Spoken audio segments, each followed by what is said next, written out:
So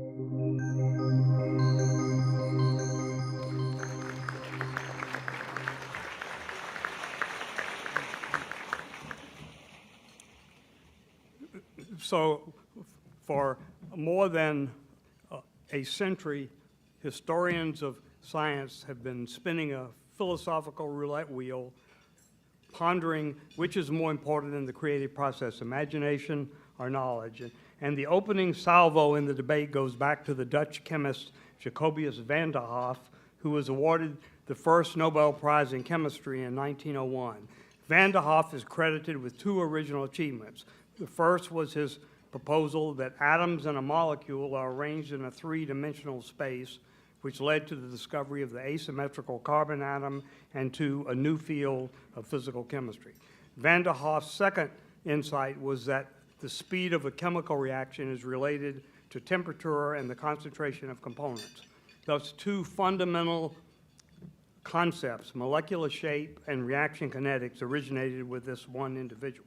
Now, Van der Hoef believed that the key to scientific creativity was not facts and knowledge, but imagination.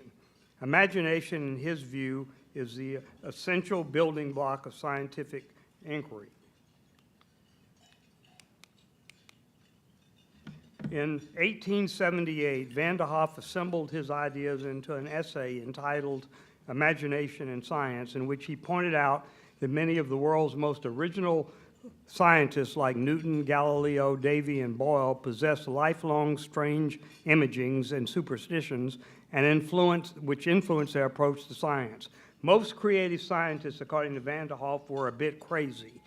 Crazy being shorthand for bold thinking and the freedom to try out new things that less creative colleagues would deem ridiculous. Now, although Van der Hoef was the first to emphasize the value of imagination in science, it was Albert Einstein who put imagination on the philosophical map.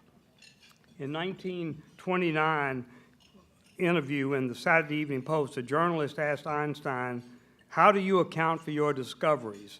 Einstein replied, "I'm enough of an artist to draw freely on my imagination, which I think is more important than knowledge." He explained that knowledge is limited to what we already know and understand, while imagination leads to all there ever will be to know and understand. Einstein and Van der Hoef were exceptional, rarefied thinkers who viewed imagination and knowledge as horses of a different color. To them, imagination is a domain of scientists and artists. Knowledge is for curators and accountants. In Einstein's universe, there is neither space nor time for the most imaginative of accountants, even those who could cook the books and never get caught. So in the real world of today, the most creative scientists possess a special knack for asking the right question, framed in the context of existing knowledge, which is then used as a stepping stone to imaginative thinking. Now, a wonderful example of the creative blending of knowledge and imagination is a portrait in room 34 of the National Gallery in London. Room 34, at the end of the long hall, contains famous 18th century British society portraits by Thomas Gainsborough and Joshua Reynolds, who painted their aristocratic subjects on a grand scale in the European manner. But the portrait that I will tell you about is not one of a famous English nobleman. Rather, it's a horse of a different color. In fact, it's actually a portrait of a horse, a real Arabian horse named Whistlejacket, the star racehorse of his day in 18th century England. Whistlejacket was named after a popular cocktail containing gin and molasses that was golden colored like Whistlejacket's flanks. The oil-on-canvas painting of Whistlejacket was completed in 1762 by the British artist George Stubbs. Whistlejacket is monumental in size, 9.5 feet by 8 feet, the size of an actual horse. There are 2,300 paintings in the National Gallery's collection, which includes famous works by Caravaggio, Rembrandt, Rubens, Velázquez, Van Gogh, and Cézanne. In terms of viewer popularity and museum shop sales, Whistlejacket is the National Gallery's equivalent of the Louvre's Mona Lisa. The National Museum shop sells 32 different whistle jacket design items, the usual postcards, posters, scarves, etc. But one item is unique for a museum shop. A bottle of sloe gin, a modern-day recreation of the 18th century whistle jacket cocktail containing 27% alcohol. Whistle jacket occupies pride of place in its location in the National Gallery. It is hung in room 34 at one end of the gallery's long main corridor in such a way that the museum goer sees an enormous horse through multiple glass doorways as he or she wanders through 10 intervening rooms that connect one end of the gallery to the other. The painting is a true traffic stopper and a powerful magnet pulling people to it from remote parts of the museum. As a museum curator might say, Whistle Jacket is a well-hung horse. So what makes Whistle Jacket such a remarkable painting? Well, the answer lies in the creativity of George Stubbs, whose deep knowledge of the anatomy of horses stimulated his imagination in a unique way. Stubbs began his career as a scientist studying human anatomy in a medical school in London, where he taught himself to draw and paint. His first job in 1750 was to illustrate an anatomy book on human fetal development. He then switched his anatomical interest from humans to horses. For the next 2 years, Stubbs carried out grueling dissections and experimentations on dead horses. To familiarize himself with the animal's anatomy and physiology, he suspended the dead horses from his stable roofs, stripped away their muscles, injected their veins with wax, and positioned them in various poses so he could make meticulous drawings and engravings. Stubbs's studies of equine musculature and skeletal structure were published in 1766 in a graphic masterpiece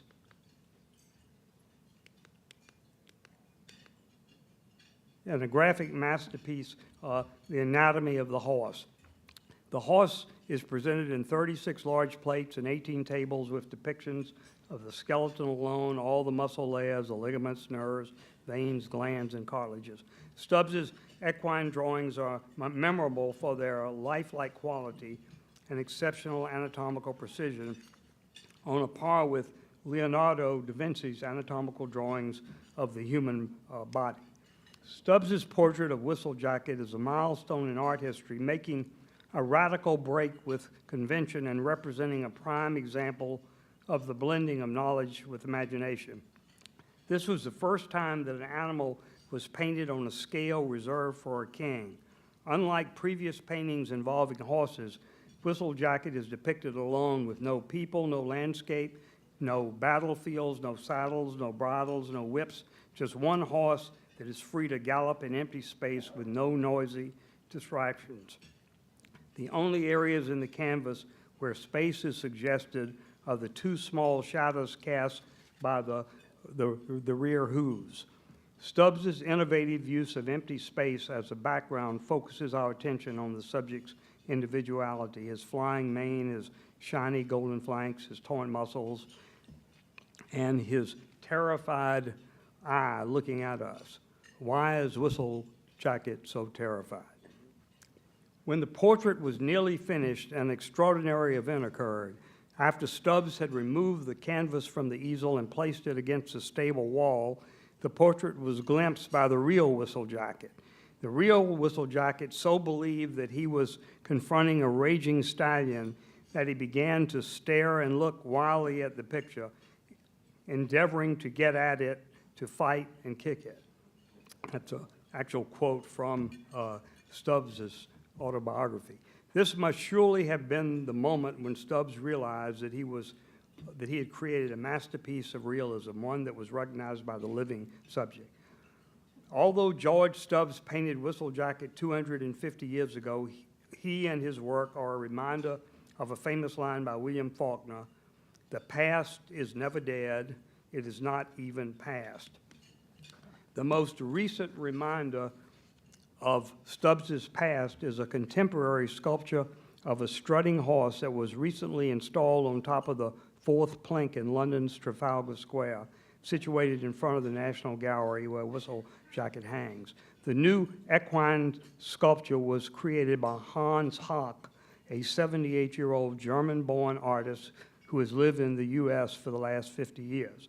Hock is one of the fathers of conceptual art whose followers make minimalist sculptures from industrial material and found objects. Most recently, Hock has led a new art movement called institutional critique, in which artists use their art to draw attention to hidden connections between politics, business, and established organizations such as museums and churches. Hock's new brown sculpture is 15 feet tall, twice the size of a real horse, and weighs 4,000 pounds. It is attracting wide public attention, not because it is a horse of enormous size, but because it is a skeletal sculpture of a horse. The sculpture was inspired by Stubbs's Whistle Jacket painting and is based on one of the skeletal drawings in Stubbs' Anatomy of the Horse. Hock titled the bronze skeleton Gift Horse, and apropos of its name, one of the skeleton's front legs is wrapped with a large ribbon tied in a pretty bow like a present. The ribbon displays a ticker tape transmitting live electronic data from the London Stock Exchange. Why would Hock decorate a dead horse from the 18th century with the live stock quotes from the 21st century? Well, the answer lies in Hock's knowledge of the historical background of Trafalgar Square, combined with his imagination in using art as a platform to comment on established institutions. The square's name commemorates the 1805 Battle of Trafalgar, Britain's spectacular naval victory over France during the Napoleonic Wars. At the center of the square stands a tall column on top of which sits the statue of Lord Horatio Nelson, England's greatest naval hero, who was killed at Trafalgar. Surrounding the Nelson column are four large stone pedestals, which the British called the four plinks. Three of the plinks bear equestrian sculptures of kings or military heroes. The fourth plink, erected in 1841, was intended to display a statue of King George IV on horseback, but the cost was so exorbitant that it was never completed, remaining bare for 150 years until the mayor of London decided to use it as a public platform for displaying a contemporary sculpture that could be viewed by the 40,000 people who visit Trafalgar Square each day. Every several years, 100 leading artists from around the world are invited to enter a competition. Since 1999, 10 artists have been selected to showcase their artwork on the fourth plink. Hans Hock's Gift Horse is arguably the most deeply researched of all the sculptures to have appeared on the fourth plink. It is steeped in art history, reaching back to the anatomical work of George Stubbs. There's also the historical connection to the British and their passion for horses, which raises a question as to why Hock would sculpt the skeleton of a horse rather than the real thing. And I think he is teasing the British, reminding them of the precariousness of their poor financial situation 150 years ago, which left the fourth plink empty and bare. And now comes a German-American to the rescue of the British, not with the sculpture of a real horse, but with the bare bones of King George's horse. There's also a political bite to Gift Horse. The ticker tape on the skeletal's leg is a reminder that money is the power that drives the good and the bad in the world, and the dynamic between income and inequality. Then there is the provocative title of Gift Horse. It is almost certainly an allusion to the Greeks' Trojan horse that led to the saying, "Beware of Greeks bearing gifts." Is Hock telling us to beware of brokers bearing hot tips? Or is he warning the pound-conscious British to beware of Greeks bearing euros? George Stubbs and Hans Hock achieved greatness by a similar route. Both used existing knowledge as a stepping stone to imagination. After lunch, you will hear how this year's Lasker awardees blended knowledge and imagination to create something new. In much the same way that Stubbs redefined portraiture by imaginative choice of subject matter and innovative elimination of background noise, today's Lasker medical laureates have produced original portraiture that illustrates how our cells respond to DNA damage and how our immune system deploys a powerful strategy to fight cancer. In much the same way that Hawke's knowledge of complex contemporary social and financial systems stimulated him to expose things in the world that need to be brought to attention, today's public service awardee honors an organization renowned for its bold leadership in health emergencies, recently exemplified by the frontline response to last year's Ebola virus. Enjoy your lunch. Thank you.